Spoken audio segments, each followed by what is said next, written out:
ప్రశాంతంగా జీవించాలంటే ఎదుటివారు మారాలని ఆశించకండి, మార్చాలని ప్రయత్నించకండి, మీరే మారండి. కాళ్ళకి ఏమీ గుచ్చుకోకుండా ఉండాలంటే మనం చెప్పులు వేసుకుంటాం కానీ వీధి మొత్తం తివాచీ పరచము కదా.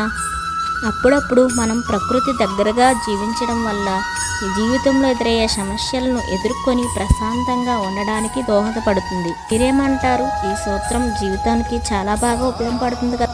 అలా అప్పుడప్పుడు మొక్కల మధ్య గార్డెన్లో అలా తిరుగుతూ ఉంటూ పువ్వులను చూస్తూ ఆనందాన్ని మనం తీసుకోవడం వల్ల మన శరీరంలో ఉన్న నెగిటివ్ హార్మోన్స్ అన్నీ రిలీజ్ అయిపోయి పాజిటివ్గా ఉండటానికి ఎంతో దోహదపడుతుందండి.